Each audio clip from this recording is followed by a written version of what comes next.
faslun fi adabi qadil hajati ila angkol wa yahrumul bawlu fil masjidi walau fi ina'in wa alal qabri wa yakrahu illal qabri. Bismillahirrahmanirrahim. Alhamdulillahirabbil alamin wassalatu wassalamu ala asyrofil anbiya'i wal mursalin sayyidina Muhammadin wa ala alihi wa sahbihi ajma'in. Qala al-muallif rahimahullah wa nafa'ana bi ulumihi wa amaddana bi asrarihi wa bikum fid dharain. Amin. Faslun fi adabi qada'il hajah. Sekarang masih menjelaskan tentang adab-adab tata krama sopan santun dalam buang hajat, berak atau kencing. Di antaranya wala wa yahrumu dan haram al baulu kencing fil masjidi di dalam masjid, di dalam masjid walau fi ina'in walaupun di dalam wadah. Jadi kencing dalam masjid walaupun dipakai wadah dalam masjid, pakai botol, haram hukumnya. Kenapa? Karena masjid tempat yang suci. Ya, kalau tak sengaja terkencing ya tidak dosa sama orang tak sengaja. Tapi kalau dia tahu bahwa dia tiap tidur sering kencing, masih tidur di masjid, lalu terkencing, tetap dia dihukumi haram. Kenapa? Karena dia udah tahu sering kencing. Akhirnya diberi gelar racing, raja kencing. Ya. Nah, jadi kencing termasuk apa lagi tidak boleh di masjid ngerokok. Ini mah pernah ceramah di satu tempat dulu. Ketika mas ceramah diundang pertama kali, ini di masjid ini ada asbak panjang sekali. Ini asbak ada satu depa berjejer rapi.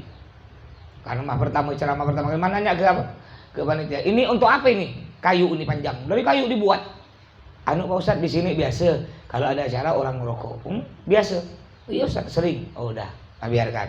Jadi ketika mas ceramah udah ketawa dia dah senang. Terakhir, Bapak Ibu senang ceramah saya? Senang. Mau ngundang lagi? Mau Ustaz. Boleh ngundang lagi, tapi ada syaratnya. Mau? Iya Ustaz. Syaratnya kalau ngundang lagi jangan ada asbak rokok di masjid dan jangan ada yang ngerokok. Siap? Kata Mas. Siap. Akhirnya dapat berapa bulan ngundang lagi, panitia datang ke rumah. Gimana? Siap? Mau ngundang saya siap. Tapi saya tidak mau lagi ada yang ngerokok di masjid. Kalau masih ada yang ngerokok, umpama nanti saya datang ceramah kedua kali ini ada yang ngerokok, saya langsung balik. Siap Ustaz? Ya kita harus tekniknya gitu, harus pelan-pelan. Jangan langsung baru ceramah langsung tuh haram, entar diundang lagi ini. Jadi pertama, ketika ceramah kita orang dengar ceramah kita udah asik, tenang, baru tanya kan. Akhirnya ketika Mas ke ceramah kedua kalinya, Mas tanya, sebelum saya ceramah jangan ada ngerokok. Alhamdulillah asbak udah tidak ada lagi. Jangan ada ngerokok. Dan kalau satu orang jangan ngerokok, walaupun saya ceramah 5 menit saya balik. Ya alhamdulillah sampai sekarang masjid itu tidak ada lagi ngerokok. Ya. Nah, ini pernah ada laporan, ada satu ustadz, ini ustadz penceramah. Dia biasa ngerokok di pentas. Ya, kalau dia ngerokok biasanya kalau ada undangan ceramah kan ini masjid atau ini pentas, istirahat di rumah panitia sebelah pentas, masih ngerokok situ masih wajar. Dia ngerokok di pentas, tengah baca sholawat lagi di atas pentas yang banyak kiai lain habaib ngerokok. Bahkan kalau diberitahu kena ustaz yang lain, kenapa dia ngerokok? Hak anak. Nanti kalau mau nanya kitabnya banyak di rumah kitab. Kitab apa? Kitab Injil. Ya. Macam-macam, mana ada kitab boleh ngerokok di pentas. Memang hukum rokok makruh. Cuma kalau di tempat yang kayak masjid, kayak bersolawat gitu di atas pentas, tidak pantas. Ya, akhirnya ada orang lapor ke Mas, kalau antum ceramah tolong dibahas. Akhirnya Mas bahas. Kebetulan Ustadz ini yang sering ngerokok ada di situ. Ya. Ini dengan Ustadz Ari dan Ustadz Rohin itu. Ya, akhirnya bilang, bapak-bapak rokoknya itu kecil. Nah, gini, rokok saya angkat. Soalnya ngangkat tas rokok Mas besar. Nah, nih, tuh rokok saya 1 tas. Ketawa orang semua. Tapi walaupun musik rokok berat, rokok saya 1 tas, tapi di atas pentas saya tak pernah ngerokok. Ini ada ustadz sana jauh, di sana luar pulau. Dia ada sebelah mana? Sana tengah hutan. Wah, dia bilang rokok di pentas tak apa-apa. Ada punya kitabnya. Banyak 1 pickup. Kitab apa satu pikap?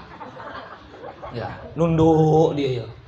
Nunduk. Akhirnya setelah itu ketika makan, makan di rumah sebelah, mak bilang, sekarang Ustaz ayo silakan nak ngerokok kata Mas.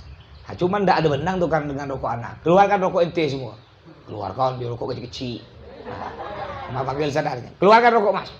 Kalau dia keluar melihat tas, terkejut semua. Ente baru kelas 3. Udah bergaya. Sedangkan Ustadz itu yang biasa dia suka gurau dengan Mas. Akhirnya karena udah terlanjur malu, nunduk terus ya. Merokoknya nunduk.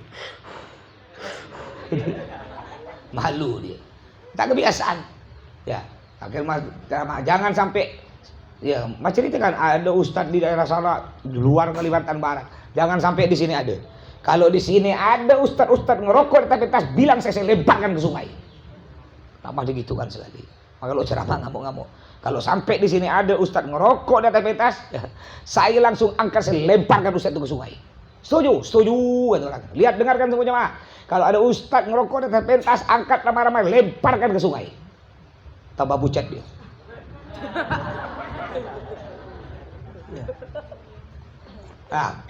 Tidak pantas tempat mulia kayak gitu, masjid atau di kuburan ulama. Di depan kuburan Bib Anis umpamanya ngerokok, tak pantas. Ya kalau kayak musola masih mending musola, karena dia bukan masjid. Musola kayak ini nih musola namanya nih. Musola. Cuman tidak pantas juga sebenarnya, karena itu tempat ibadah. Bang, jadi tidak boleh kencing di dalam wadah. Dulu ada cerita dalam kitab, ada orang, ya, jadi ada orang nih ziarah di makam Nabi di Madinah. Jadi ketika ziarah di makam Nabi, dulu kan makam Nabi terbuka.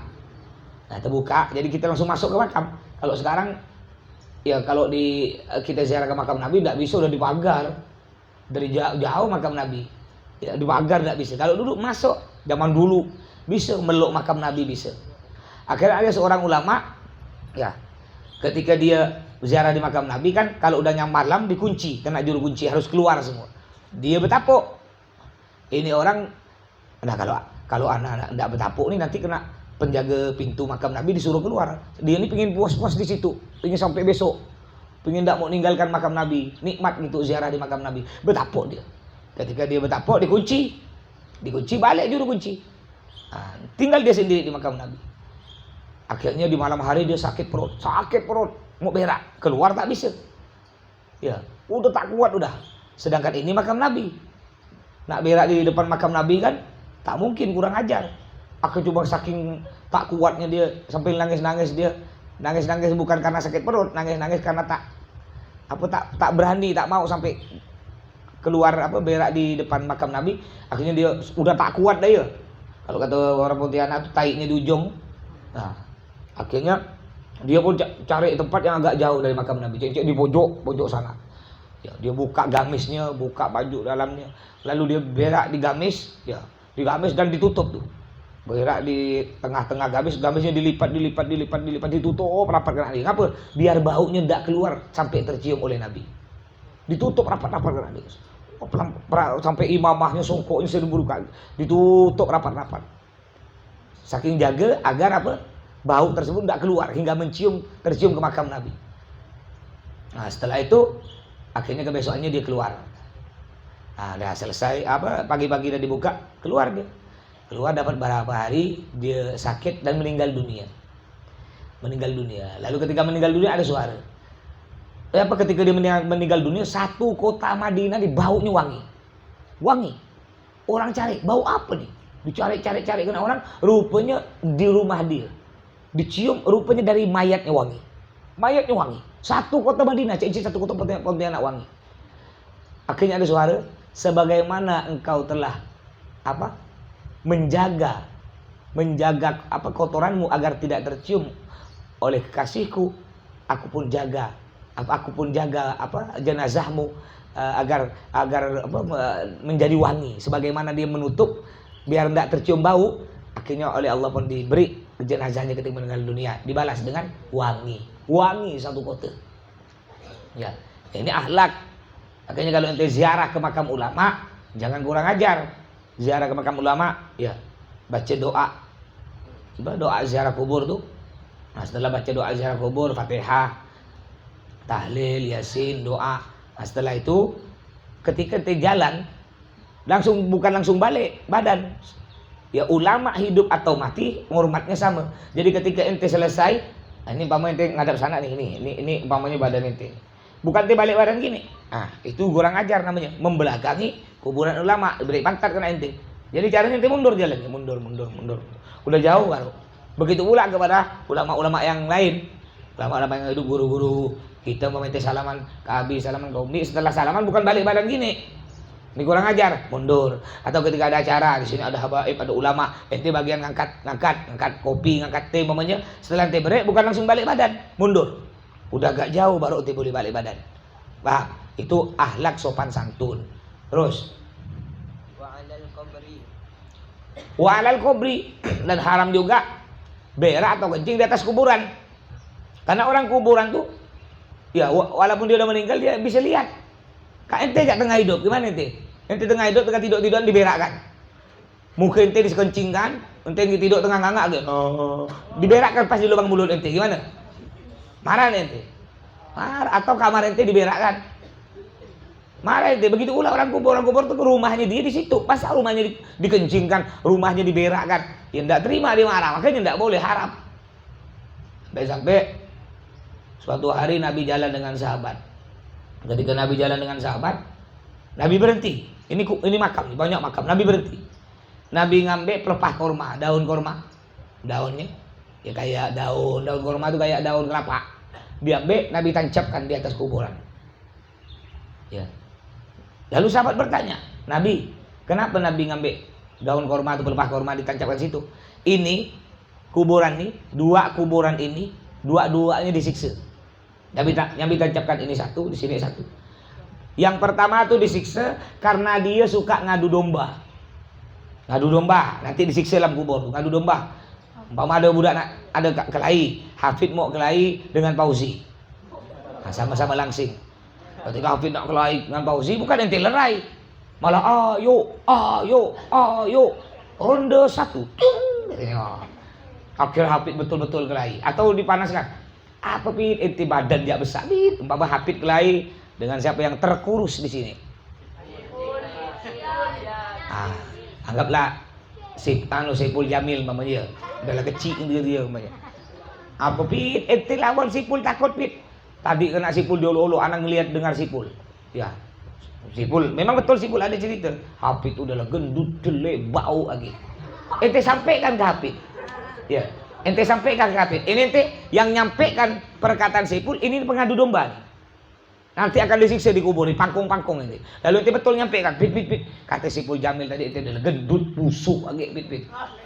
Pacul lagi ente, besar aja badan, makan kuat. Diajak kelahi takut. Bapaknya, hah? Benarlah Saipul Jamil ngomong gitu? Iya, akhirnya kelahi. Ente yang ngelaporkan omongan Saipul Jamil ke Hafid, itu namanya pengadu domba.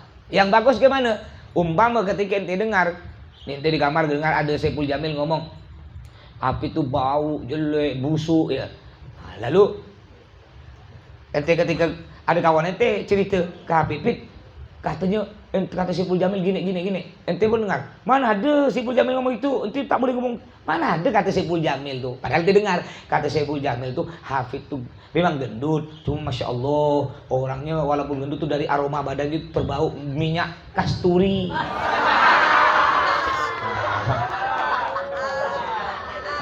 Kentutnya bau minyak misik. Umpamanya Bid. Akhirnya Hafid nggak jadi marah. Tapi kalau sebaliknya ente nyampaikan yang jelek akhirnya kelahi, itu namanya mengadu domba. Nanti di kuburan akan dipangkung-pangkung karena mereka disiksa. Yang kedua, kuburan sebelahnya itu disiksa karena kalau kencing tak tuntas. Nah, kencing tak tuntas atau kencing tak bercebok. Banyak laki-laki biasa nih pakai motor atau pakai mobil ngerem di belakang pohon atau di belakang mobilnya. Tinggal dikeluarkan senjatanya, ya tembakkan, udah itu selesai. Kayak film cowboy. Atau kadang-kadang udah tak cebok, Udah kencing, jentit, dilap-lapkan ke pohon. Nyit, masuk. Ada kayak gitu.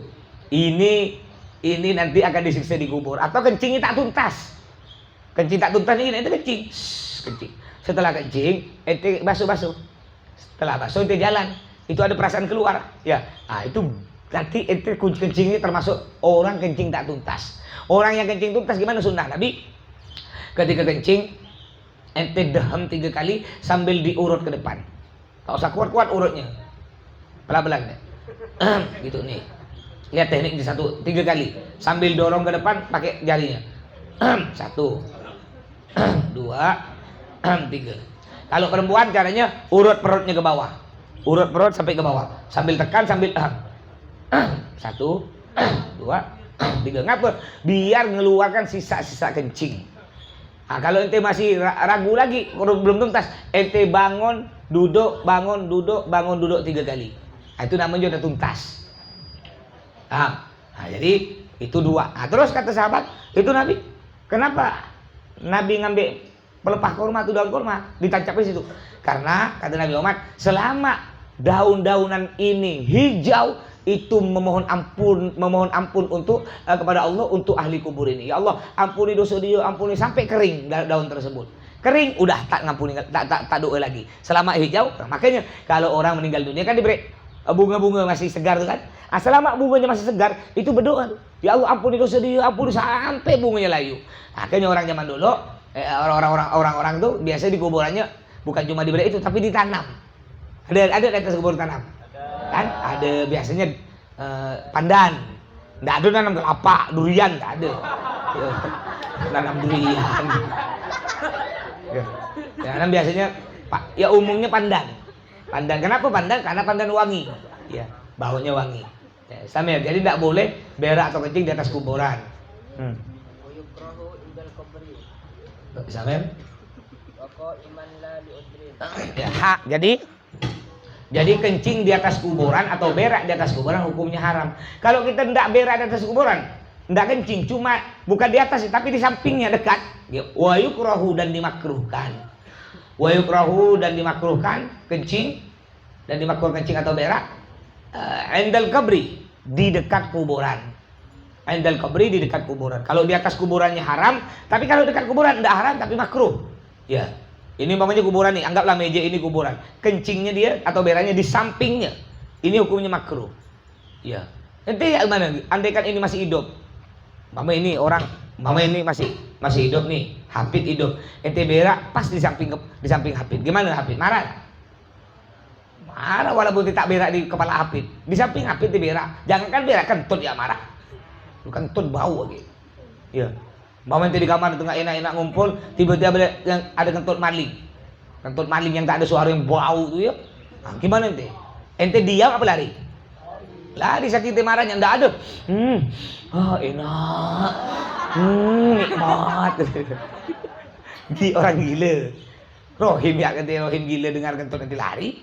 Tapi kalau ente dengar kentut suka baunya, wah berarti lebih parah dari Rohim. Ya sama. Waqaiman dan makruh juga berdiri, kencing berdiri. Waqaiman dan kencing berdiri atau berak berdiri la liudrin, tidak apa-apa karena udzur. La liudrin, tidak apa-apa karena udzur. Jadi kencing berdiri hukumnya makruh. Kecuali kalau ada udzur gini contohnya. Ente kena koreng, bisul satu paha sampai betis. Kalau ente kencingnya duduk jongkok, ndak bisa ente. Jangankan jongkok, ente ngelipat kaki ente tak bisa saking busaknya bisul banyak. Akhirnya ente ndak apa-apa kencing berdiri. Atau berak berdiri. Contohnya biasa orang berak berdiri kalau dia kena penyakit ambien. Tahu ambien? Ambien itu berak darah. Ya, adik-beradik mas semuanya kena. Mas biasa berak darah itu ya, ambien. Nah, jadi kalau kita berak duduk itu keluar darah banyak. Tapi ketika berak berdiri tidak keluar darah, atau keluar darah tapi tak banyak sedikit. Tidak apa-apa itu berak berdiri, tidak makruh karena ada darurat, ada udzur. Tapi kalau tidak ada udzur, ente sehat, tidak ada apa-apa, ente kencing berdiri, ini hukumnya makruh. Bahkan menurut ilmu kedokteran, orang yang kencing berdiri nanti kena penyakit pinggang. Penyakit pinggang kalau sering lagi berdiri, kena penyakit ginjal. Ginjalnya ada dua butir. Kalau dia sering kencing berdiri, melakukan makruh, nanti ginjalnya rusak. Kalau satu ginjalnya rusak, dibuang, sisa satu. Orang masih punya ginjal satu, masih hidup. Cuma dia tak bisa lagi kerja berat, cepat letih. Nah, kalau ini juga rusak dua-duanya, udah harus cuci darah. Cuci darah, tak punya ginjal. Ada orang, mak punya kawan, dua ginjalnya tak ada, dioperasi, dibuang. Karena udah hancur. Lalu dia cuci darah. Cuci darahnya 2 minggu sekali. Satu kali cuci darah 1,5 juta. Berarti sebulan 3 juta. Kalau bapak ente kerja bangunan, gajinya 3 juta, hanya untuk ente cuci darah, tak bisa makan. Ujung-ujung sekeluarga mati. Ya. Dan biasanya orang cuci darah tak lama. Tak lama. Nggak ada sampai 10 tahun, nggak ada. Setahun mas ya. Mas punya kawan cuci darah 2 tahun, meninggal. Ya. Ini orang-orang cuci, karena ginjalnya udah rusak. Kenapa? Karena ginjal rusak. Selain dia makan sembarangan tak teratur, ya makan macam-macam termasuk minuman bersoda, itu merusak ginjal. Coca-Cola, Sprite, termasuk juga sari manis kayak minuman sisri apa saset. Itu kalau sering merusak ginjal itu. Nah, makan pedas juga tuh ginjal, asam. Kalau jarang-jarang enggak. Kita makan pedas seminggu sekali enggak, tapi kalau tiap hari ya pagi 1 kilo cabai, siang 2 kilo, malam 3 kilo. Biarkan dia sebulan, hancur ginjal inti. Udah ada cabai, wah, ada biasa orang tuh beli baksonya semangkuk, tapi kecapnya setengah botol, cabainya setengah botol, ya jeruknya 5 butir, sampai habis tuh wah. Itu sering gitu, akhirnya ginjalnya rusak. Nah, ginjalnya rusak tak fungsi. Kalau masih bisa dibuang satu masih hidup ente, masih tak, walaupun lemah. Nah, kalau udah dibuang dua-duanya ente harus cuci darah, dan orang cuci darah biasanya tak lama. Makanya kalau ikut sunnah Nabi, berak atau kencing duduk, insya Allah sehat. Makanya jangan biasakan teh kencing berdiri, berak berdiri. Hukumnya makruh. Istamir. Juga makruh wa fi mutahadditsin nas, di tempat tongkrongan orang-orang. Wa fi mutahadditsin nas, di tempat tongkrongan orang-orang. Orang nongkrong ngumpul-ngumpul tuh makruh. Biasanya kalau orang kampung ente ngumpul biasa ada di rumah tetangga, depan rumah tetangga ada buat kayak lesehan, kayak samping toko emas tuh. Ah, tinggi gitu ada. Biasa kan ada orang nongkrong di situ. Lalu ente kencing di samping situ, makruh. Atau biasa orang suka ngumpul di bawah pohon. Tiap sore ada pohon besar di kampung ente. Ini ada kursi di bawah pohon kan, kadang-kadang beli kursi kan. Ngumpul-ngumpul di situ. Lalu ente kencing di dekat situ, hukumnya makruh. Kenapa? Karena terganggu orang. Yang asalnya orang biasa duduk-duduk akhirnya bawa pesing. Bahkan kalau orang terganggu dosa. Contoh di pasar tuh. Pasar. Duduk mereka pernah buka, buka toko jamu, toko obat. Jadi banyak orang-orang preman-preman situ kencing di pintu ruko. Jadi ketika mas buka toko bau pesing, akhirnya kita nyucikan terus ya. Kalau tidak nyucikan bau, tidak ada orang beli. Dekat-dekat. Ini termasuk dosa nih, haram. Ya, paham, Samir? Faida atau hamidallah bi qalbihi. Asal kasir. Faida atosa jika bersin. Faida atosa jika bersin, hamidallah, memuji Allah, mengucapkan alhamdulillah. Faida atosa jika bersin, hamidallah, memuji Allah. Maksudnya mengucapkan alhamdulillah. Hajim gitu ya, alhamdulillah. Yang bersin mengucapkan alhamdulillah. Samir? Biqalbihi, di dalam hati. Biqalbihi, di dalam hati. Dalam hati maksudnya gimana? Kalau ente tengah berak atau kencing, ente dalam WC ente bersin, hajim, tak usah pakai mulut, alhamdulillah, dalam hati. Kayak gini, ada orang assalamualaikum, mengucapkan salam sunnah, jawabnya wajib. Jadi ketika orang assalamualaikum, ente jawab dalam hati, ya waalaikumsalam, dalam hati. Begitu pula ketika bersin, hajim, dalam WC, jawab dalam hati, alhamdulillah. Tapi kalau bukan dalam WC, di luar WC, pakai mulut nyaringkan alhamdulillah, biar orang dengar, nanti orang mendoakan ente, yarhamukallah. Samir. Alas di sini. Subhanakallahumma wa bihamdika asyhadu an la ilaha illa anta astaghfiruka wa atubu ilaik.